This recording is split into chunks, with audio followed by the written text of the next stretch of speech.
you've ever opened a computer's file manager, you've probably seen something familiar on Windows. It's that trusty C drive with neat folders like program files and documents. On Mac, you get Applications folder, your desktop, and few others. Easy, right? But then you step into Linux and suddenly you're staring at bin, etc, proc, lib, and you're thinking, what alien planet have I just landed on? Now the truth is, Linux organizes its file in a completely different way. No C drive, no fancy icon. Everything starts from a single slash, and every folder hanging from it has a very specific job. And here's the thing, it's not as scary as it looks. In fact, once you understand it, it's beautifully logical. So in this video, I'm going to walk you through the Linux file system structure step by step in plain simple English. No tech jargon overloaded. And by the end, you'll know exactly what each folder does, where to find your stuff, and how it's different from Windows and Mac. So in this video, we'll be covering what the Linux file system is and how it's different from Windows and Mac, starting from the root directory and exploring key folders like home, bin, dev, lib, temp, and many others. We'll also cover simple Linux commands to navigate and explore the structure, and a few quiz questions to make sure you're following along. Now before we get started, here's a quick quiz question for you. When you first boot up your computer, which part of the Linux file system do you think is responsible for starting the system? Home directory, boot directory, etc directory? You can drop your guesses in the comment section below. Also guys, if you're interested in stepping into one of the most in-demand fields, then the Advanced Executive Program in Cybersecurity by Simplilearn is the perfect opportunity. In just 6 months, you'll gain expertise in ethical hacking, penetration testing, ransomware analysis, and advanced defense strategies through a hands-on industry-relevant approach. Now this program, offered in collaboration with IIIT Bangalore and IBM, features live interactive classes, real-world projects, and industry-recognized certifications. You'll also benefit from Masterclasses by top IIIT Bangalore faculty and an ex-NPCI expert diving into cutting-edge topics like GenAI with cybersecurity and many more. So whether you're just looking to start or advance your career in cybersecurity, this course will make you job-ready with practical tools, projects, and certifications to help you stand out. So what are you waiting for? Hurry up and enroll now, and you can find the link below. Also, if you haven't subscribed to Simplilearn YouTube channel yet, do hit the notification bell and subscribe for more such content by Simplilearn. So let's get started now. Now before we get started, let's first understand what exactly the Linux file system is. You can think of it as the organization system for your computer. Now every file, program, and setting on your system is stored somewhere. And the Linux system is responsible for organizing all of that into neat directories and files. It's just like the blueprint for your computer's data storage, telling you where to find things and how they are connected. Just like a library has shelves, labels, and categories to keep all the books organized, in the same way the Linux file system works, but with files and directories instead of books. So why do we need this structure? Well, in Linux, the file system is a hierarchical structure, which means everything is organized in layers, starting from the root at the top, just like a tree, and the branches off into different directories, each serving a specific purpose. It helps manage data efficiently, ensuring security, and allows the system to run smoothly and quickly. So why are we diving into the Linux file system today? So whether you're new to Linux or a seasoned user, understanding where files are stored and how everything is organized is very important for troubleshooting and system efficiency. Knowing the purpose of each directory will help you to navigate and manage files easily. This video will give you a solid foundation so you can confidently handle tasks and feel in control of your Linux system. Let's have a quick comparison between Windows and Linux. So when you're using Windows, everything feels familiar. You've got your C drive, maybe a D or E drive, and all your files and programs are neatly stored there. File paths uses backslashes like users Alex document, and Windows doesn't care about capital letters. So you can see here in the screen, you can see most of the apps are installed and it's end up with C /program files, right? And also talking about the capital letters, now files.txt and files are treated the same. Most apps you install end up with C program files, so it's pretty straightforward. But here in case of Linux, it's pretty different. The rules are a little different. There are no drive letters. Everything starts with a single root directory, and from there all your folders and files branch out. File paths uses forward slashes like home, Chris, downloads, and it's also case sensitive, so file.txt and file.txt are completely different files here. Now, another big difference is in Linux, everything, your hard drive, your USB sticks, even your keyboard appears somewhere under this slash. You can think of it like this. Now, Linux is a giant tree and this slash is the trunk, and every folder is a branch out here, the bin, etc, home, opt, and everything. Now, once you see the pattern, it actually becomes easier for you to navigate than in Windows. Alright, now let's talk about the Linux file hierarchy structure, or simply how Linux arranges the folders and files. Well, in Linux, there's something called the File System Hierarchy Standard, or FHS for short.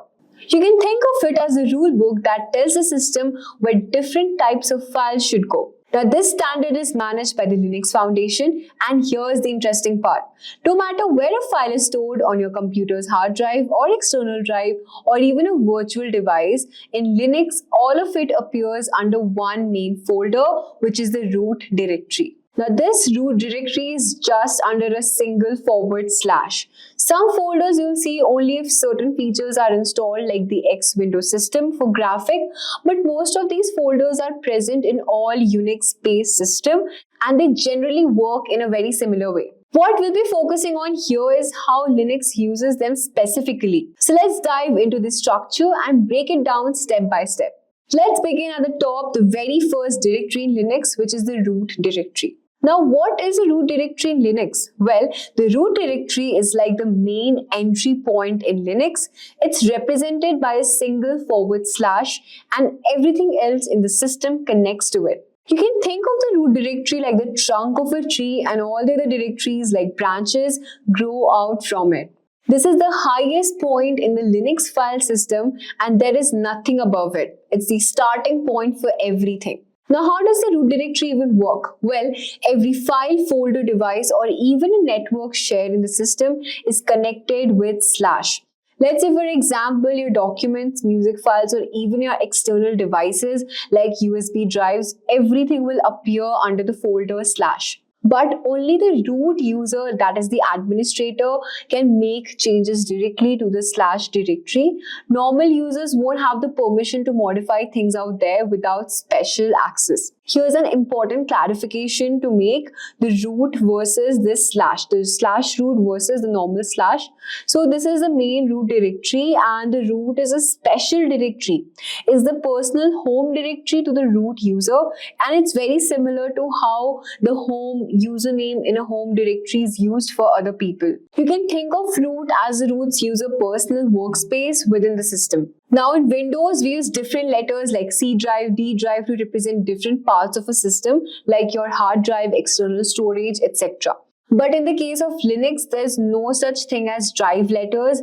Instead, everything connects to a root directory, even if it's an external devices like a USB drive. This structure makes Linux more unified and flexible, as all the files, no matter where they are stored, are part of one system, which is starting from slash. Alright, we are at the trunk of the tree. Let's grab the essential tools we'll need, and they are all in the bin folder. So the second directory we are talking about is the bin, which is essential user command.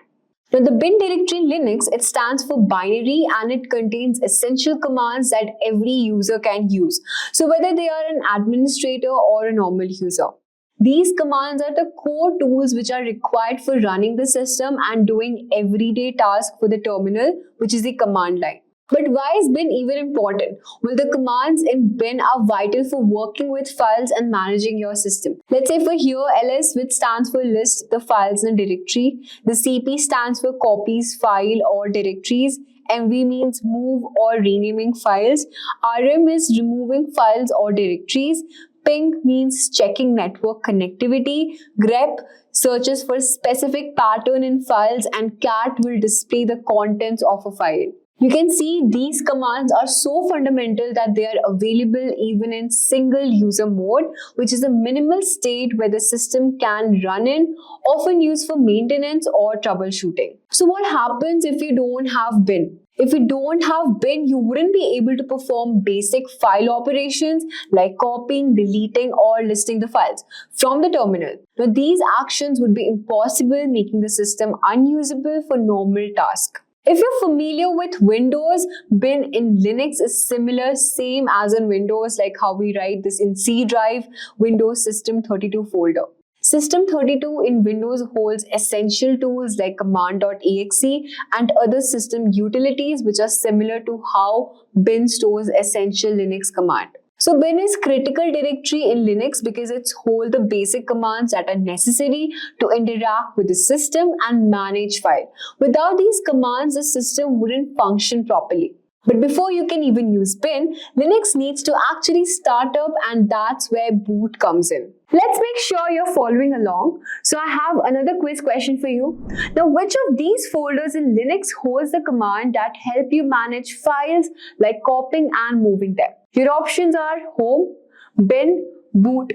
You can think your answer and you can drop it in the comment section below. Now we'll be talking about the boot directory, which is often called the bootloader and kernel files. Now this is where Linux keeps everything it needs to start from the system. It contains the Linux kernel, the core of the operating system. It holds the grup, which is the bootloader files, the menu you might see when starting the computer.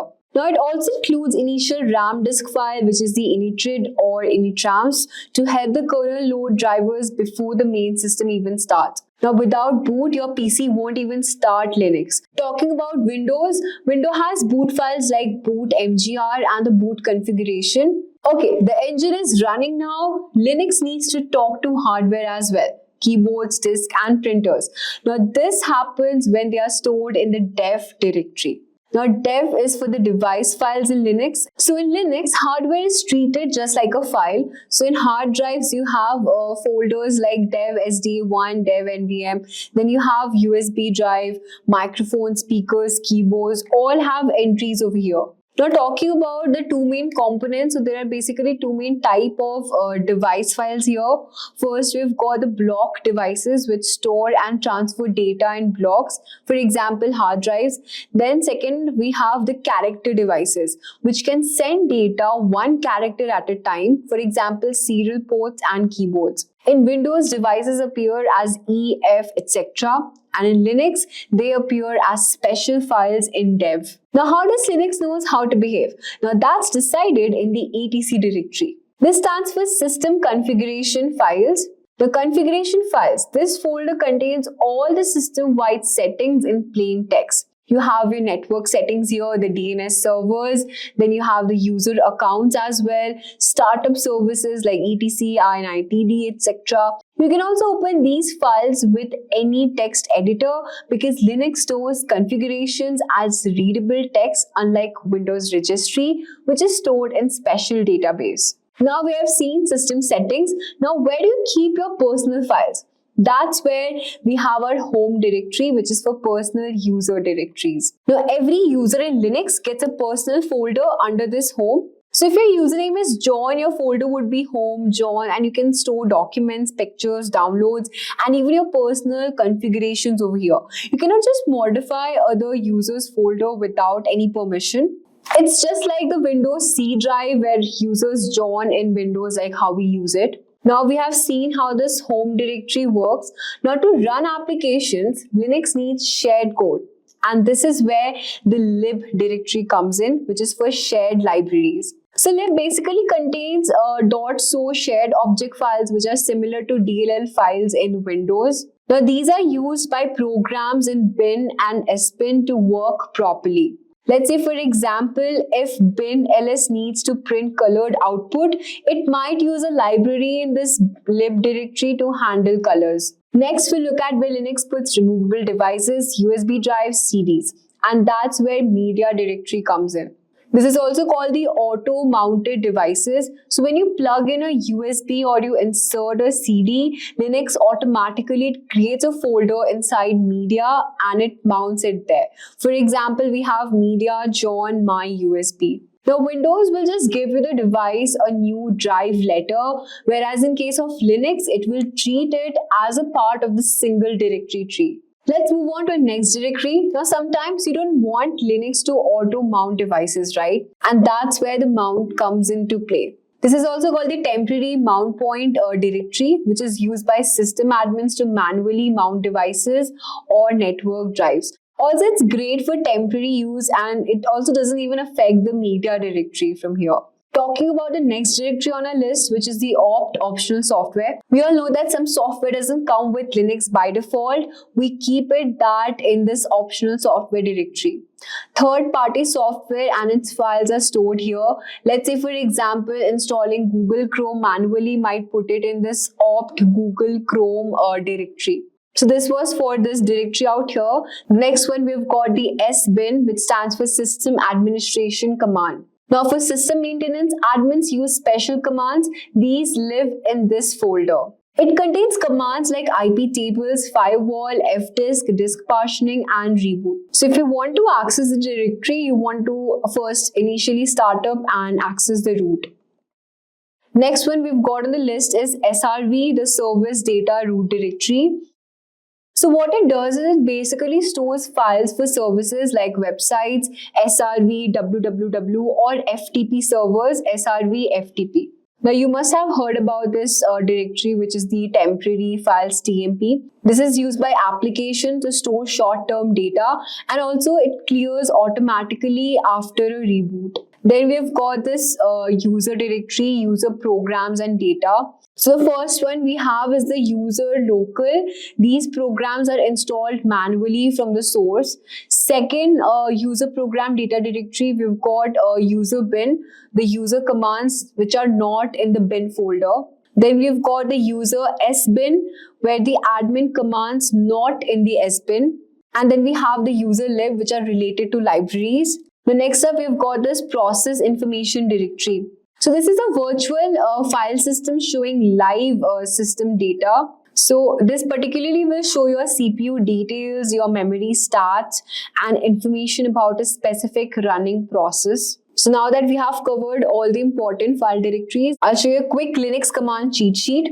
So here, first up, we've got this ls, which stands for list directory content. Second, we've got this cd directory, which is the change directory. We have pwd, which stands for print working directory. cp source dest, it stands for copy files or directories. Then we've got mv source dest, which is move rename files. rm is for remove files or directories. Stop is for displaying system processes. ps aux is for showing process status. chmod permission file is for changing file permissions. chown user group file is for changing file ownership. grep pattern file is for searching text patterns. cat file is for displaying file content. ping host is to test network connection. ssh is for securing shell connection. And at last, we've got wget URL to download the files. And that's the full Linux system tool. Now you know exactly where Linux keep your files, settings, and even hardware. Once you get comfortable with these, navigating Linux just feel as natural as browsing folders in Windows. Maybe even better. Now that's a wrap on this video. If you like this video, do hit the notification bell and subscribe for more such video by Simplilearn. Until then, thank you and keep learning.